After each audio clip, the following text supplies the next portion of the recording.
नमस्कार। आज हम बात कर रहे हैं फाइनेंशियल मॉडलिंग की और ख़ास तौर पर एक्सेल स्किल्स की जो इसके लिए ज़रूरी हैं। हाँ, बिल्कुल। ये एमआर एसोसिएट्स के फाइनेंशियल मॉडलिंग कोर्स के चौथे एपिसोड पर आधारित है। और हमारा मकसद है एक्सेल के कुछ पावरफुल टूल्स को समझना तेज़ी से और आसानी से, ताकि फाइनेंशियल एनालिसिस जो कभी-कभी डरावना लगता है, हाँ, वो थोड़ा कम मुश्किल लगे। एक्सेल की बड़ी सी शीट देखकर घबराहट होती है कई बार। सही बात है। तो आज कोशिश करेंगे कि ये डर कम हो। चलिए शुरू करते हैं। सबसे पहले ये lookup functions, V lookup, H lookup, ये क्या होते हैं असल में? देखिए, ये असल में डेटाबेस में से कोई खास जानकारी निकालने के लिए है। बहुत काम आते हैं। अच्छा, हाँ, वी लुकअप वर्टिकली मतलब कॉलम में ढूंढता है और एच लुकअप हॉरिजॉन्टली मतलब रो में। जैसे कोई उदाहरण है? हाँ, जैसे वो फिनोवेशन वेबिनार वाला उदाहरण था सोर्स में। हाँ बहुत सारे रजिस्ट्रेशंस थे। हाँ, उनमें से XILR के स्टूडेंट्स को ढूंढना था। वीलुकअप से ये मिनटों में हो गया। अरे वाह। तो ये इस्तेमाल कैसे करते हैं?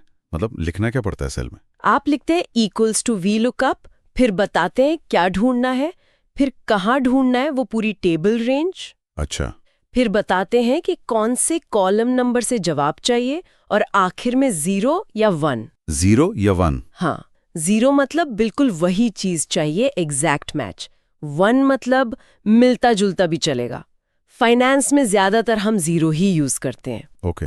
और एक चीज, टेबल रेंज को F4 दबाकर लॉक करना बहुत जरूरी है। लॉक करना क्यों? ताकि जब आप फॉर्मूला नीचे कॉपी करें तो वो रेंज खिसके नहीं, वरना गलत रिजल्ट आ सकता है। समझ गया।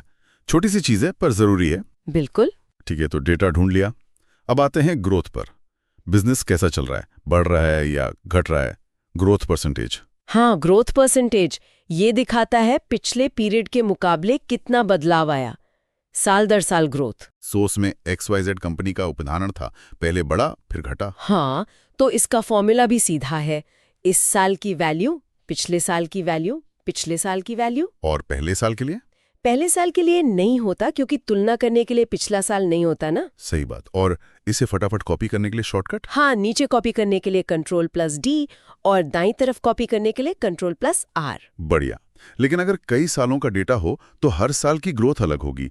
कोई एक नंबर जो पूरी अवधि की औसत ग्रोथ बताए? हाँ, उसके लिए है CAGR, compound annual growth rate. CAGR? हाँ, ये क्या बताता है? ये बताता है कि आपका निवेश औसतन हर साल किस रेट से बढ़ा है, कंपाउंडिंग को ध्यान में रखते हुए। ये सिंपल एवरेज से अलग है। अच्छा, ये ज्यादा सही पिक्चर देता है मतलब। हाँ, खासकर जब आप अलग अलग निवेशों की तुलना कर रहे हो जिनकी अवधि अलग अलग हो। फॉर्मूला क्या है इसका? फॉर्मूला है अंतिम वैल्यू, शुरुआती वैल्यू 1/, सालों की संख्या -1। ओके। एक्सेल में तो और भी आसान है। RIR फंक्शन है, उसमें बस पीरियड, प्रेजेंट वैल्यू और फ्यूचर वैल्यू डालनी होती है। RIR नोट कर लिया। अब एक और मजेदार चीज, भविष्य में मिलने वाले पैसे की आज क्या कीमत है? Present value. हाँ, PV या प्रेजेंट वैल्यू। इसका फंडा सिंपल है, आज का पैसा कल के पैसे से ज्यादा कीमती है। क्योंकि आज उसे इन्वेस्ट करके कमा सकते हैं। बिल्कुल। तो भविष्य की किसी रकम की आज की वैल्यू निकालने के लिए हम उसे डिस्काउंट करते हैं। डिस्काउंट कैसे? एक डिस्काउंट रेट से। फॉर्मूला है PV = future value 1 + discount rate time period. और एक्सेल में? एक्सेल में PV फंक्शन है, उसमें रेट, पीरियड, पेमेंट अगर कोई हो और फ्यूचर वैल्यू डालनी होती है। लेकिन ये डिस्काउंट रेट क्या भला है? ये कैसे तय करते हैं? ये बहुत जरूरी सवाल है। डिस्काउंट रेट असल में रिस्क और अपॉर्चुनिटी कॉस्ट दिखाता है।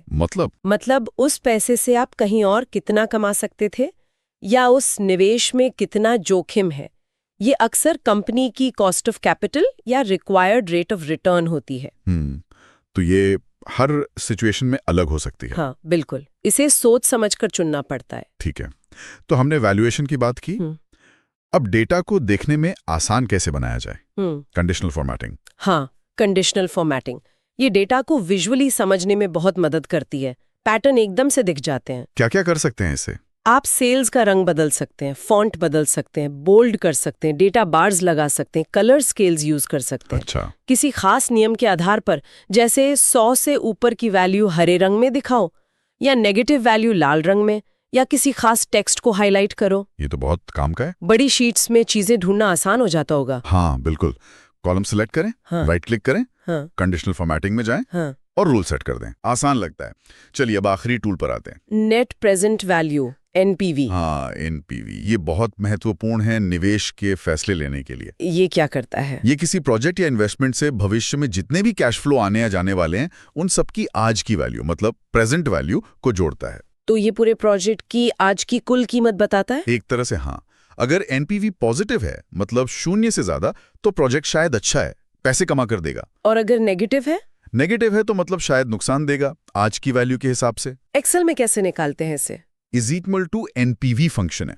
इसमें आप डिस्काउंट रेट डालते हैं और फिर सारे कैश फ्लो की रेंज सिलेक्ट करते हैं साल 1 से लेकर आखिर तक। साल 1 से मतलब शुरुआती इन्वेस्टमेंट इसमें नहीं आता? हाँ, ये ध्यान रखना जरूरी है।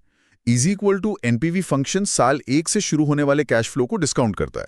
जो शुरुआती खर्चा होता है टाइम 0 पर, उसे इस एनपीवी वैल्यू में से अलग से घटाना पड़ता है। अच्छा, ये जरूरी पॉइंट है।